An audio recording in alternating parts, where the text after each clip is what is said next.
बिस्मिल्लाहिर्रहमानिर्रहीम। अस्सलामुअलैकुम नाजरीन, मिक्स्ड इन्फो टीवी के साथ मैं हूँ जाहिद फ़ारूक। नाजरीन, आज बहुत ही अहम ख़बरें आपके साथ शेयर करूँगा। गुज़िश्ता रोज़ काबीना का इजलास हुआ, उसमें एक मुनफरिद काम हुआ जो कि इससे पहले कभी काबीना के इजलास में नहीं किया गया। वो मुनफरिद काम कौन सा था, इस हवाले से आपको आगाह करूँगा। और इसके साथ साथ इसी इजलास के अंदर उमर यूब और मुराद सईद के दरमियान भी तल्ख़ कलामी हुई। तल्ख़ कलामी किस बात पर हुई, ये भी आज की इस विलाग का मौजू होगा। और इसके साथ साथ नवाज शरीफ की वापसी, हुकूमती मंसूबा क्या है, क्या वाकई नवाज शरीफ को वतन वापस लाया जा सकता है, हम इस पे डिस्कस करेंगे कि हुकूमत ने क्या प्लान बनाया हुआ है, हुकूमत का मंसूबा क्या है। एक और ख़बर, जो मुस्लिम लीग नून की मुश्किलात की असल जड़ कौन है, मुस्लिम लीग में जो मुश्किलात पैदा हो रही हैं, किसको शरीफ फैमिली के ख़ास लोग समझते हैं कि वो असल जड़ हैं। लेकिन मियाँ बरादरान दोनों ने एक एक शख्स को चुन लिया है। उन्होंने कहा है मियाँ नवाज शरीफ किसी और को समझ रहे हैं और मियाँ शहबाज शरीफ किसी और को। तो ये भी आज की इस गुफ्तगू का हिस्सा होंगी। सबसे पहले आते हैं, हम गुफ्तगू करते हैं नवाज शरीफ की वापसी के हवाले से, हुकूमती मंसूबा, और एक एक करके मेरी कोशिश होगी तमाम ख़बरें आप तक पहुँचाऊँ। नवाज शरीफ की वापसी के लिए जो हुकूमत की तरफ से ख़त का मसवदा है, उसमें ये कहा गया है कि बरतानवी हुकूमत को जो ख़त लिखा गया उसमें ये कहा गया कि मियाँ नवाज शरीफ मुजरम हैं जिनको सज़ा हो चुकी है और आर्जी तौर पर ज़मानत पर उनको रिहा किया गया था, ज़मानत पर हैं और ये ज़मानत की जो मुद्दत है वो ख़त्म हो चुकी है। लिहाजा बरतानवी हुकूमत इसको डिपोर्ट कर दे ताकि ये वापस आकर पाकिस्तान में अपनी सज़ा काट सकें। डियर व्यूवर्स, ये इतना आसान नहीं है जितना हुकूमत समझ रही है, बल्कि हुकूमत का मंसूबा कुछ और ही है। हुकूमत ने दो प्लान बनाए हुए हैं इमरान खान की गवर्नमेंट की तरफ से। पहला जो मंसूबा है वो ये है, यानी मंसूबे का जो पहला हिस्सा है ये है कि नवाज शरीफ को सियासी पनाह लेने से रोका जाए, जो कि बरतानिया के कवानीन के मुताबिक सियासी पनाह ली जाती है, उससे रोकना। और बरतानवी हुकूमत को पहले ख़त लिख दिया गया है ताकि वो जब सियासी पनाह के लिए दरख्वास्त दें तो वो रद्द कर दी जाए। दूसरा मंसूबा ये है कि हुकूमत चाहती है कि अगर नवाज शरीफ इस तरीके से नहीं आते, और हुकूमत जानती है कि नवाज शरीफ ऐसे नहीं आएंगे और उनको डिपोर्ट भी नहीं करवाया जा सकेगा, उसकी वजह यह है कि अगर माजी के जितने भी केसेस हैं उन पर नज़र दौड़ाएं तो अल्ताफ़ हुसैन के हवाले से जो पाकिस्तान की गवर्नमेंट है उसने बहुत ज़्यादा कोशिश की कि उनको किसी तरीके से वापस लाया जाए। इंटरपोल से भी राब्ते किए गए लेकिन बरतानिया की तरफ से वापस नहीं किया गया। मियाँ नवाज शरीफ के दोनों साहबजादे, उन पे केस जब चल रहा था तो हमारे जो एसेट रिकवरी यूनिट के जो मामले खसूसी हैं वज़ीर आज़म के, वो बार बार ये कोशिश करते रहे कि उनको किसी भी तरीके से पाकिस्तान ला सकें। इसाक डार के हवाले से उन्होंने कोशिशें की लेकिन किसी एक को भी वो वापस नहीं ला सके।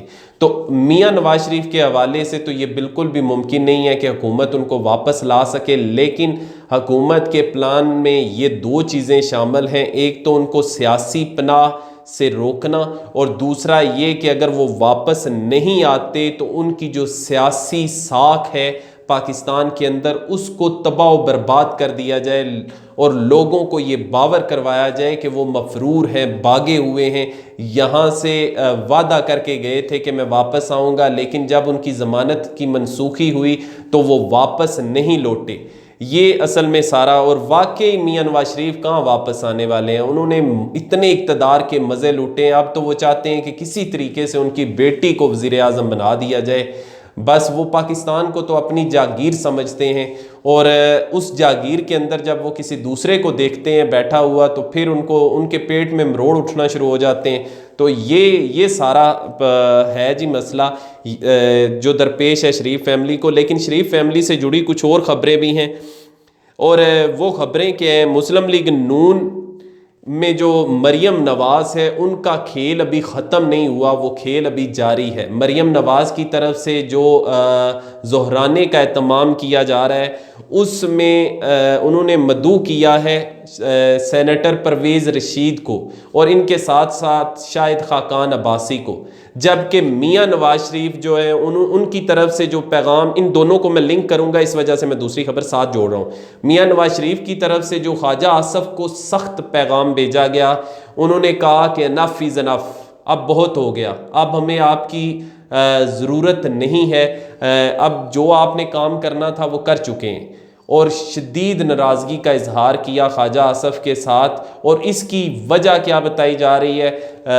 एक वजह यह है कि ख्वाजा आसफ उस ग्रुप का हिस्सा हैं जो मियाँ शहबाज शरीफ का ग्रुप है, और मरियम नवाज़ के साथ शदीद इख्तलाफात पाए जाते हैं, जबकि सेनेटर परवेज़ रशीद को मरियम नवाज़ ने मदऊ किया है। और सेनेटर परवेज़ रशीद वो हैं जिनको मियाँ शहबाज शरीफ समझते हैं कि मुस्लिम लीग नून आज जिस क्राइसिस का शिकार है, शरीफ फैमिली जिस क्राइसिस का शिकार है, वो उसका ज़िम्मेदार अगर कोई शख्स है तो वो सेनेटर परवेज़ रशीद है।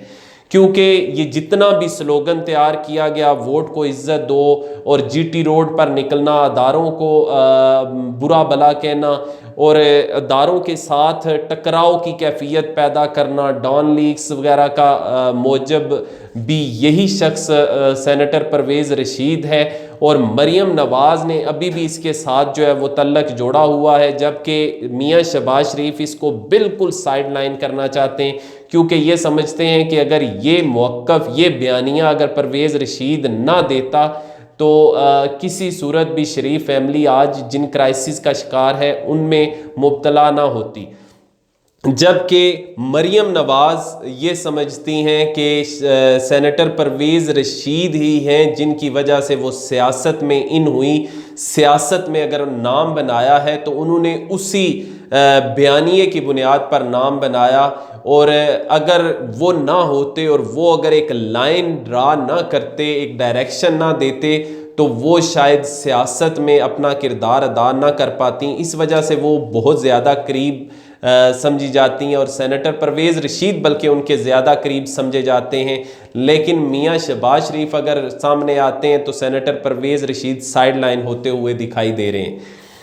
और ख्वाजा आसफ के हवाले से मियाँ नवाज शरीफ ने बड़ी सख्त किस्म की ज़बान इस्तेमाल करते हुए उन्हें सख्त पैगाम भिजवाया है, और उन्हें कहा है कि बहुत हो चुका अब, क्योंकि जो आर्मी एक्ट की मंजूरी थी, तरमीम की जो मंजूरी थी, उसमें ख्वाजा आसफ की तरफ से जो रहनुमाओं को पैगाम भेजा गया, उन्होंने कहा कि लंदन से डायरेक्ट आर्डर है मियाँ नवाज शरीफ का कि इस पे आप लोगों ने वोट करना है, जिस पर मियाँ नवाज शरीफ नाला है। उन्होंने कहा उनका मानना ये था कि ख्वाजा आसफ जो है वो अपने तौर पे लोगों को एग्री करते, मेरा नाम क्यों इस्तेमाल किया गया, हत्ता कि पैगाम भी लंदन से ही दिया गया था, और जो पैगाम दिया गया शायद वो छोटे मियाँ साहब की तरफ से दिया गया, बड़े मियाँ साहब का हवाला देकर, और जो ख्वाजा आसफ थे उन्होंने मनोआन इस पे अमल किया।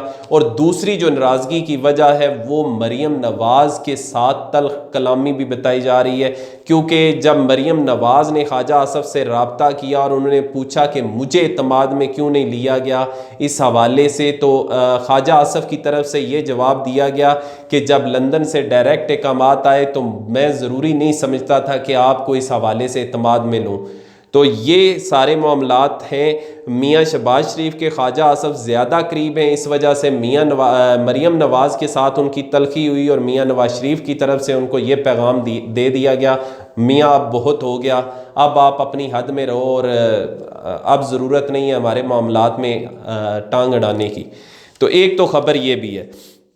अब आते हैं जी काबीना के इजलास की तरफ। काबीना का इजलास जो हुआ उसकी अंदरूनी कहानी कुछ यूँ है कि उमर यूब और मराद सईद के दरमियान शदीद तल्ख कलामी सामने आई, और इस तल्ख कलामी के दौरान प्राइम मिनिस्टर को इमरान ख़ान को इंटरवीन करना पड़ा। इमरान ख़ान को बीच में अपनी एंट्री डालनी पड़ी, तब जाके ये ख़त्म हुई। ये किस बात पे हुई? बिजली के बिलों के हवाले से, चूँकि वफाकी वज़ीर तवानाई हैं उमर अयूब, और बिजली के जो इजाफ़ी बिल लोगों को भेजे गए, इस पर काबीना के बहुत से लोगों ने सवाल उठाए, जिस पर मुराद सईद की तरफ से भी सख्त ज़बान इस्तेमाल की गई और सीधी खरी खरी बातें सुना दी गई उमर अयूब को, जिस पर उमर अयूब भी काफ़ी ज़्यादा गर्म हो गए और वज़ीर आज़म इमरान ख़ान ने बीच में इंटरवीन करते हुए उन्हें कहा कि आपको इस पर इंक्वायरी करनी चाहिए और देखना चाहिए कि क्यों लोगों को ज़ायद बिल भेजे गए।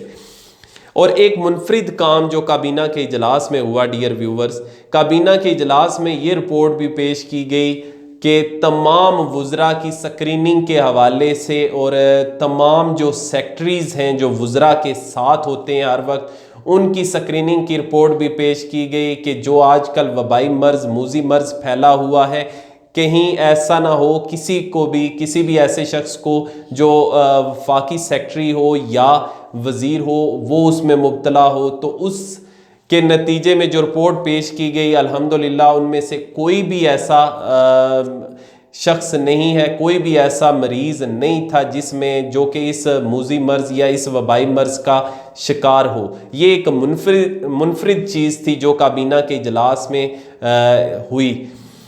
और एक और ख़बर आपको देता जाऊँ, मुशीर ख़जाना जो हैं उनके हवाले से, हफीज़ शेख के हवाले से, हफीज़ शेख की तरफ से ये कहा गया है कि वज़ीर आज़म की उनके साथ मुलाकात हुई और वज़ीर आज़म ने जो पेट्रोल की कीमतें हैं, पेट्रोलियम मसनूआत की कीमतें हैं, उनको मज़ीद कम करने का कहा है और बहुत जल्द, अभी हालात साजगार नहीं थे, बहुत जल्द पेट्रोलियम मसनूआत की कीमतें मज़ीद कम की जाएंगी। डियर व्यूवर्स, अब तक के लिए इतना ही। मज़ीद ताज़ा तरीन जो ख़बरें होंगी और उनका तज्ज़िया लेकर आपकी खिदमत में हाज़िर होऊंगा।